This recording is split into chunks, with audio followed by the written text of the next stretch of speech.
This episode is powered by Pod Decks. Pod Decks are unique interview questions and episode starting prompts in the palm of your hand. So whether you're a new podcaster or existing broadcaster looking to grow your audience and have more meaningful conversations, you're going to want to check out Pod Decks. Now, if you want to get 10% off your order right now, you can go to poddecks.com and type in coupon code. What's the code? Larry21. Yes, that's the code. Check out poddecks.com. Take your podcast to the next level.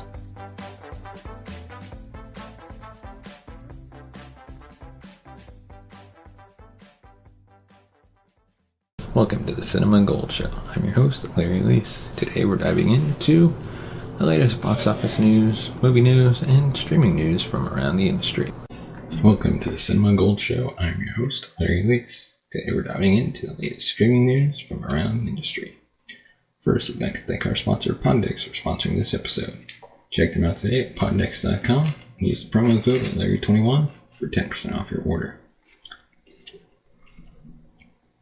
And before we get started, if you'd like to support the show, you can buy us a coffee at buymeacoffee.com/cinemagold. Subscribe today on all major podcast platforms and our YouTube channel. Please hit that like, thumbs up button, and subscribe. Now, our first topic, 1883 sets Paramount Plus premiere record with 4.9 million viewers. 1883 breaks Taylor Sheridan's own The Mayor of Kingstown record with Paramount. It's no surprise to fans of the Emmy-nominated series Yellowstone that the highly anticipated prequel series 1883 would have folks planted in front of the TV to further explore the saga of Yellowstone's dynamic family. That the fans tuned in droves is an understatement, including the count from Paramount Plus, CMT, and the re-airings at the series premiere. 1883 roped in 6.4 million viewers who were chomping at the bit for the wagon-training adventure. If you haven't been introduced, you can check out the trailer on YouTube. Created by Academy Award nominee Taylor Sheridan, 1883 stars Academy Award nominees. Nominee legend Sam Elliott, Grammy Award winner Tim McGraw, Grammy Award winner Faith Hill, Academy Award winner Billy Bob Thornton, Isabel May, and LaMonica Garrett. Paramount Network premiered the new series last Sunday following a new episode of Yellowstone. Paramount has had success in airing Sheridan's new series, The Mayor of Kingstown, in the same fashion. Following an episode of Yellowstone placed the Sheridan creation, The Mayor of Kingstown, as the most watched new original series debut over the first 30 days, placing 1883 as their highest ranking program, followed by Mayor of Kingstown. Mayor of Kingstown concerns the McCluskey family, power brokers in Kingstown, Michigan, where the business of incarceration is the only thriving industry, tackling themes of systematic racism, corruption, and inequality. The series stars Jeremy Renner, Diane West, Emma Lord, Derek Webster, Hugh Dillon, Kyla Chandler, and premiered November 14th. Sheridan knows his complicated family dramas. I can tell you that already. Tanya Giles, Chief Programming Officer of Viacom Streaming, commented on the momentous upcoming fall for Viacom. Mayor of Kingstown and 1883 are perfect examples of the types of prestige dramas we are focused on bringing to Paramount. Taylor Sheridan is an exceptional talent, and we are thrilled to be expanding his portfolio of series within the Viacom CBS family. With a special simulcast event of both series on Paramount Network, we will be further tapping into the scale and reach of Viacom CBS to bring audiences to Paramount Plus. 1883 follows the Dutton family as they embark on a journey west through the Great Plains toward the last bastion of untamed America. It is a stark retelling of Western expansion, an intense study of one family fleeing poverty to seek a better future in America's promised land, Montana. Quote, the results of 1883's debut are truly phenomenal. The day one streaming numbers coupled with the results of the linear sampling effort and social response from our audience show the tremendous promise for this series. Giles said, Quote, "The success of Taylor Sheridan's 1883 is another proof point of our unique model to leverage our linear platforms and franchise our biggest hits to supercharge Paramount Plus." Chris McCarthy, president and CEO of Viacom's CBS Media Network, said, "Produced by MTV Entertainment Studios and 101 Studios, 1883 is executive produced by Sheridan, David Glasser, Ron Burkle, and Bobby Yari. You can catch the second episode of 1883 on December 26th on Paramount Plus." And our next topic is HBO Max canceled Head of the Class reboot after only one season. Streaming services decided not to go ahead with the second season of the reboot. HBO Max has recently announced that the platform will not be renewing Head of the Class for a second season. The reboot of the late 80s sitcom recently premiered on the platform last month and has only managed to receive pretty average reviews so far.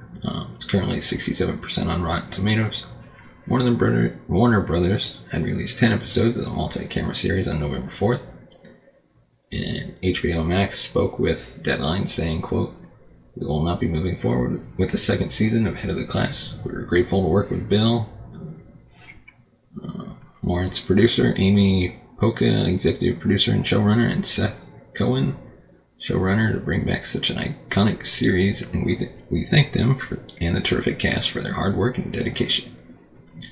The high school comedy is the second original show to get canceled on HBO Max after yet another teen show, Generations. Head of the Class follows the storyline from the 1986 to 91 run created by Michael Elias that aired on ABC. The show revolves around a group of overachieving high school students and their young teacher, Alicia Adams, who takes over the honors program and urges the students to focus less on grades and more on experiencing life. The reboot stars Isabella Gomez, best known for her roles in One Day at a Time and Big Hero 6, the series, as the aforementioned teacher. Talented young actress, Gomez also stars in the upcoming drama film Aristotle and Dante Discover the Secrets of the Universe.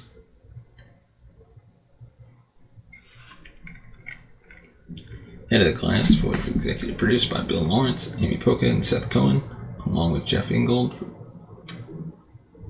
Phil Lewis, and Bill Callahan. Cohen also wrote the pilot episode for the series, which Lewis directed. Isaac Katzer of Doozer Productions served as the co-executive producer of the show. The original Head of the Class aired on ABC from 1986 to 1991, airing for 5 seasons and 114 episodes. It follows a group of gifted students at Millard Fillmore High School in Manhattan, along with their history teacher, Charlie Moore. In the final season, Esmond left with Billy Connolly coming in as teacher Billy McGregor. After the Head of the Class show ended, Connolly appeared in a spin-off series, Billy, but it was short-lived. Whether it comes to a spin-off series or a new reboot decades later, maybe there's just no matching the success of the original.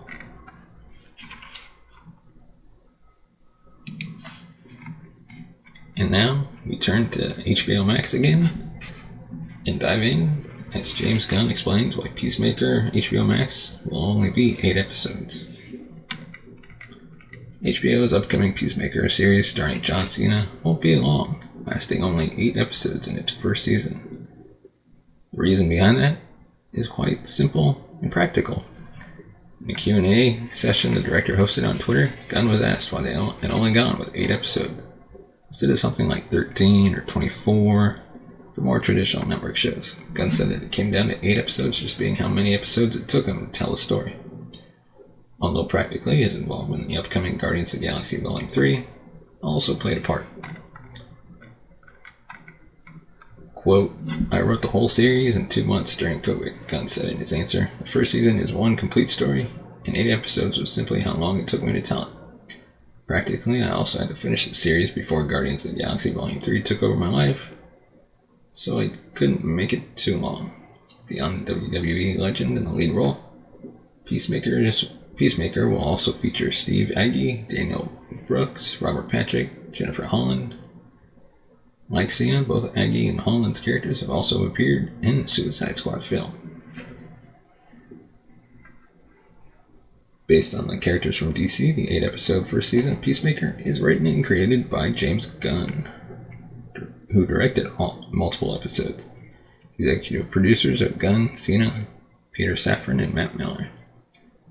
It is being produced by Troll Court Entertainment and the Safran Company in association with Warner Brothers Television. And finally, on the Cinema Gold Show episode today, dive into the first Book of Boba Fett clip. Book of Boba Fett is giving fans a sneak peek at what awaits them when the latest Star Wars series premiere next week. A short clip featuring the titular bounty hunter and his ally, the sharpshooter Fennec Shand, walking through the streets of Tatooine was recently uploaded to YouTube.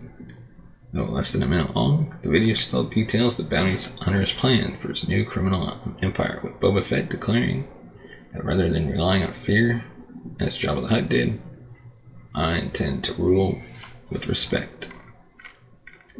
Boba Fett is one of the most infamous figures in the Star Wars galaxy, a ruthless bounty hunter with a high body count.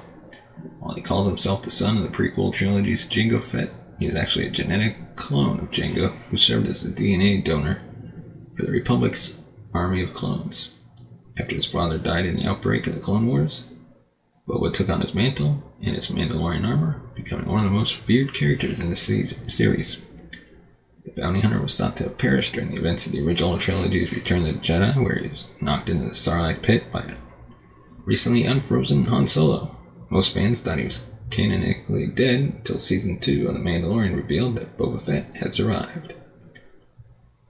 After reclaiming his armor from Din Djarin and repaying his debt, he and Fennec Shand returned to Tatooine. In the season's post-credits epilogue, intent on taking over the deceased Jabba the Hutt's underground syndicate. The Book of Boba Fett is a limited series focusing on Boba Fett and Fennec Shand's attempt to take over the criminal underworld. Tamara Morrison, who originally played Jango Fett in Star Wars Attack of the Clones, and was then cast as Boba Fett in The Mandalorian, will reprise his role as the infamous bounty hunter. Additionally, Jennifer Beals was brought in to make her Star Wars debut as a Twi'lek character, but no other details concerning her role in the plot or even her character's name have been revealed. The Book of Boba Fett begins airing on Disney Plus December 29th, 2022. We thank you for watching and listening to the Cinema Gold Show. You can find us on Facebook, Twitter, and Instagram. Just search Cinema Gold Show. And on Instagram at The Cinema Gold Show. We'd like to remind you, if you'd like to support the show, you can buy us a coffee at buymeacoffee.com/cinemagold. Your support helps the show grow. We can upgrade our equipment with your support, bring in new guests, hosts, and be able to actually pay them to host our show, which in reality is a lot of effort and time. So being able to pay them would help a lot. And hopefully be able to stream a podcast episode from a live event in the future, and your support will help us be able to do that. So go find us at buymeacoffee.com/cinemagold. Thank you for listening and watching, and we'll see you next time. You have been watching the Cinema Gold Show. Follow us on Twitter at Cinema Gold Show. Find us on Instagram at The Cinema Gold Show, and on Facebook, facebook.com/The Cinema Gold Show.